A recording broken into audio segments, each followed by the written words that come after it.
आज हम एक ऐसे मोनोपोली बिजनेस की बात करने वाले जो करंटली एक सस्ते वैल्यूएशन पर ट्रेड कर रहा है और साथ ही साथ 6.5% का डिविडेंड दे रहा है। सो कौन सा है बिजनेस, चलिए जानते हैं। Let's get started. Hello guys, my name is Prateek. I hope you are doing well and first of all मुझे चाहिए दैट आप किस कंपनी की मैं बात करने वाला हूँ, इस कंपनी का आप नाम गेस करो। सो मैं आपको कुछ हिंट्स देता हूँ। ये कंपनी कोल सेक्टर से बिलोंग करती है। ये कंपनी का 70% का मार्केट शेयर हो जाता है कोल सेक्टर इंडिया में एंड ये कंपनी 6.5% का सालाना डिविडेंड देती है एंड ये पीएसयू कंपनी हो जाती है। नाउ आई थिंक दैट आपको कंपनी का नाम पता चल गया होगा एंड अगर आपको पता चल गया हो let me know in the comment section below. But जिन्हें नहीं पता चला उनके लिए the name of the company is Coal India. And now most of you guys would be like that ये पागल तो नहीं हो गया, renewable energy, solar energy, green energy के जमाने में ये कोल सेक्टर की बात कर रहा है, कोल इंडिया को लेके आया है। आई नो ये सारे रीजंस हो जाते हैं but here me out guys, बहुत बड़े रीजंस हो जाते हैं इस कंपनी को डिस्कस करने के, इस सेक्टर को डिस्कस करने के। And this is not a buy and sell recommendation but I personally think that there is an opportunity persist in coal sector and specially in Coal India as well. So just hear me out and then I leave it up to you that आपको क्या करना है इस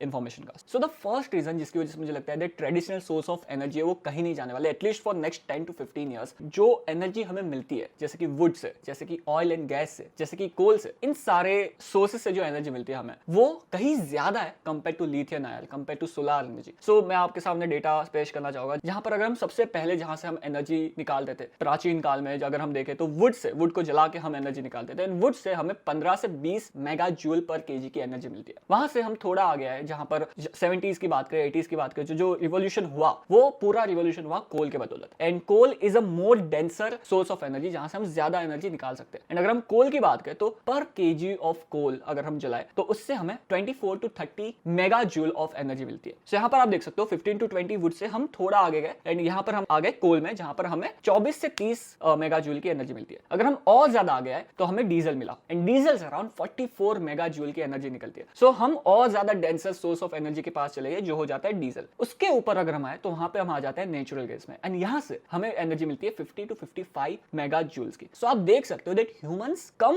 denser energy source से हम shift होते गए, upgrade होते गए ज्यादा सोर्स ऑफ एनर्जी जिस सोर्स से हमें मिल रही है, जैसे कि नेचुरल गैस हो गया, जैसे कि डीजल हो गया, जैसे कि कोल हो गया, उन सब। एंड करंटली जो हम बात करें लिथियम आयन बैटरी की बात करें तो लिथियम आयन बैटरी सिर्फ 0.2 to 0.25 मेगा जूल की एनर्जी हमें देती है, जो बहुत ही कम है compare to all these traditional source of energy जो हम यूज करते हैं। एंड जिसकी वजह से अगर हम देखें तो जो इलेक्ट्रिक कार्स होती है उसमें 50 to 60% ऑफ वेट तो सिर्फ बैटरी का होता है बिकॉज वो बहुत ही ज्यादा हैवी होती है। सो ये एक रीजन हो जाता है जिसकी वजह से I think so that coal sector and जो बाकी जो नेचुरल सोर्स ऑफ एनर्जीज है जैसे कि ट्रेडिशनल सोर्स ऑफ एनर्जीज है वो कहीं नहीं जाने वाले at least for next 15 to 20 years. The second reason same point prove करने के लिए मैं आप सबके सामने पेश करना चाहूंगा, जो हो जाता है दैट जो हमें जगह चाहिए रहती है कुछ अमाउंट ऑफ एनर्जी प्रोड्यूस करने के लिए, वो जगह हमें कितनी लगती है वो मैं आप सबके साथ डिस्कस करना चाहूंगा। सो अगर हम कोल पावर प्लांट की बात करें तो हमें अराउंड 500 से 700 एकर्स की जगह चाहिए रहेगी एक सोर्स ऑफ एनर्जी प्रोड्यूस करने के लिए। सिमिलरली अगर हम नेचुरल गैस प्लांट की बात करें so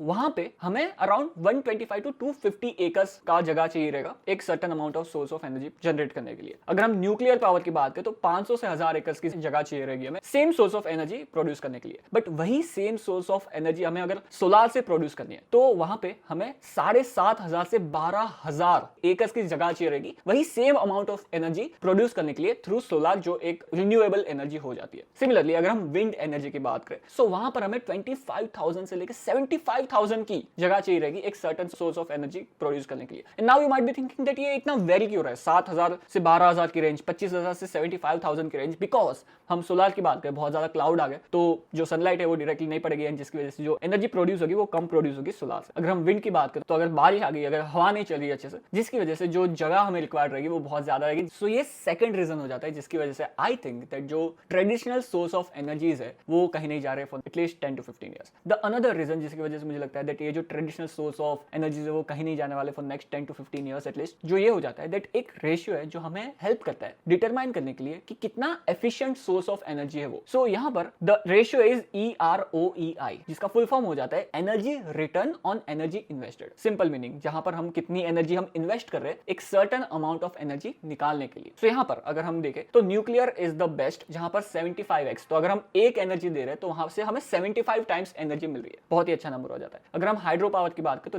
that number comes to 35x। So हम एक एनर्जी दे रहे हैं, 35 टाइम्स एनर्जी निकाल रहे हैं। सिमिलरली अगर हम कोल के केस में देखें तो वहां पर हमें 30x की एनर्जी मिल रही है, and it varies depends on the type of coal as well, but in general 30x का एनर्जी हमें मिलता है। सिमिलरली अगर हम ऑयल एंड गैस की बात करें तो वहां पर 15 टाइम्स की एनर्जी मिलती है। बट सामने अगर हम जो ये रिन्यूएबल सोर्स ऑफ एनर्जी है जैसे कि सोलार हो गया, तो सोलार में हमें 6 टाइम्स की एनर्जी मिलती है, जो बहुत कम हो जाता है compare to the traditional sources. Similarly अगर हम विंड एनर्जी की बात करें तो वहां से हमें मिलता है 4 to 5x के आसपास, एंड अगर हम इथेनॉल एंड बायो की बात करें तो वहां से हमें मिलता है 3.5x के आसपास। सो आप देख सकते हो दैट जो ट्रेडिशनल सोर्स ऑफ एनर्जीज है वो हमें कितना ज्यादा रिटर्न्स दे रही है कंपेयर टू जो हमारे पास जो renewable source and green energy sources है उससे। सो ये 3 बड़े रीजन हो जाते हैं जिसकी वजह से मुझे लगता है दैट जो ट्रेडिशनल सोर्सेज है हमारी एनर्जी प्रोड्यूस करने के, वो नेक्स्ट 10 to 15 ईयर्स के लिए कहीं नहीं जा रहे। यस आई नो दैट ये एनवायरमेंट के लिए बहुत ज्यादा हार्मफुल है, and there are like ESG parameters जो कंपनीज फॉलो नहीं करती, and all these things are there, I agree. But market को फर्क नहीं पड़ता गाइस, मार्केट को फर्क पड़ता है डेटा से, एंड मार्केट को फर्क पड़ता है दैट कहां से कौन सी कंपनी अच्छा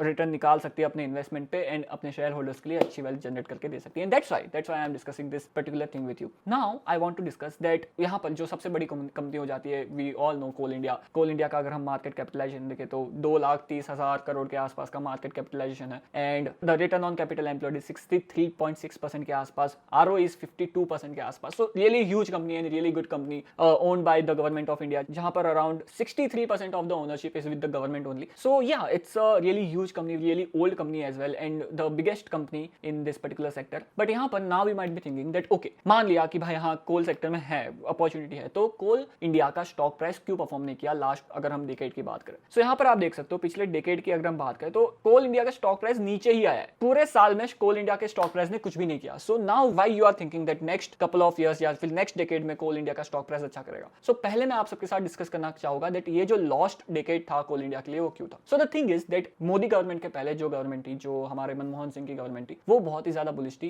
ये सारे renewable energy and green energy के सेक्टर में। Now the thing is that वो इन्वेस्ट कर रही थी, उसके बाद मोदी गवर्नमेंट आई एंड वो भी पहले बहुत ही ज्यादा बुलिश थी इन सारे एनर्जी सोर्सेज के ऊपर, and they were investing in all these energies, renewable energy हो गई एंड ग्रीन एनर्जी हो गई, solar, wind and all these sources of energy, which is a good thing. हमें इन्वेस्ट करना चाहिए because for the better future. But the thing is that they soon realized that हम invest तो कर रहे हैं बट जो एनर्जी प्रोड्यूस हो रही है वो इतनी ज्यादा एनर्जी प्रोड्यूस नहीं हो रही है, एंड अगर ऐसे ही चलता रहा तो नेक्स्ट 1 to 2 ईयर्स में हमारे पास एनर्जी ही नहीं रहेगी हमारे देश को चलाने के लिए। This was the case, and फिर आ गया कोविड, जहां पर 2020, 2021, 2022 में ज्यादा इन्वेस्टमेंट हो नहीं पाई इस सेक्टर में, जिसकी वजह से आप देखोगे दैट कोल इंडिया ने अपने रेवेन्यूज एंड प्रॉफिट को ग्रो किया ही नहीं है। अगर हम लास्ट 10 ईयर्स की बात करें तो सिर्फ 7% CAGR से कंपनी ने अपने रेवेन्यू को ग्रो किया है, and this was the reason जिसकी वजह से लास्ट डेकेड में कोल इंडिया ने अच्छा परफॉर्म नहीं किया। अगर हम देखें -5% की ग्रोथ, 3% की ग्रोथ, 4% की ग्रोथ, 5% की ग्रोथ, 0.39% की ग्रोथ, 9.06% की growth. So the growth was not there in the revenue and the volume of the coal which this company was generating. But अगर हम रिसेंट ईयर्स की बात करें, इन 2020 से अगर हम 2022 की बात करें तो 21.87%, अगर हम 2022 से 2023 की बात करें तो 26.01%। सो यहाँ पर आप देख सकते हो दैट फिर से कंपनी ग्रो होने लगी, 26-21% की ग्रो दिखाने लगी बिकॉज गवर्नमेंट का फोकस फिर से इस सेक्टर में बढ़ गया। एंड अगर हम लास्ट ईयर की बात करें 2.95% की ग्रोथ है, बहुत कम है बिकॉज इलेक्शन की वजह से ज्यादा इन्वेस्टमेंट नहीं हुए, जिसकी वजह से ये कंपनी ने ग्रोथ नहीं दिखाई। बट रिसेंटली जो अगर हम न्यूज देखें तो मोदी गवर्नमेंट बहुत ज्यादा इन्वेस्ट कर रही है इस पर्टिकुलर इंडस्ट्री में, एंड यहाँ पर आप देख सकते हो the government of India capital expenditure on thermal power plants in India is estimated to be around 6.67 lakh crore for the period of 2031 to 2033. This is based on the estimated cost of 8.34 crore per megawatt for setting up a new coal-based thermal capacity. So these are the data points जो मैं आप सबके साथ इस episode में discuss करना चाहता, जिसकी वजह से मुझे लगता है दैट इस सेक्टर में ग्रोथ आ सकती है, not just a coal sector but also oil and gas sector and also mining sector में भी ग्रोथ आ सकती है। एंड इसके ऊपर भी अगर आपको डिटेल एपिसोड चाहिए तो late me know in the comment section below. आगे आने वाले वीडियोस में मैं ये दोनों sector, oil and gas sector and mining sector भी आप सबके साथ कवर करना चाहूंगा। But the thing is that yes government का फोकस है रिन्यूएबल एनर्जी के ऊपर, फिर भी कंट्री का 70% से ज्यादा एनर्जी आती है कोल से, एंड उसके ऊपर India is the second largest producer as well as the consumer of coal in entire world. And इसके ऊपर इंडिया में कोल सस्ता भी बिकॉज ऑफ द गवर्नमेंट, जहां पर इंडिया में 1.5 रुपीज पर केजी में कोल मिल जाता है, इवन दो जो इंटरनेशनल प्राइस हो जाती है कोल की वो हो जाती है 2 से 2.5 रुपए के आसपास। नाउ इस डिमांड की वजह से एंड इस बढ़ते पुश की वजह से, गवर्नमेंट के पुश की वजह से, Coal India is saying that they will expand their production by 8% CAGR year on year till FY 26 and 27। So आप देख सकते हो, एंड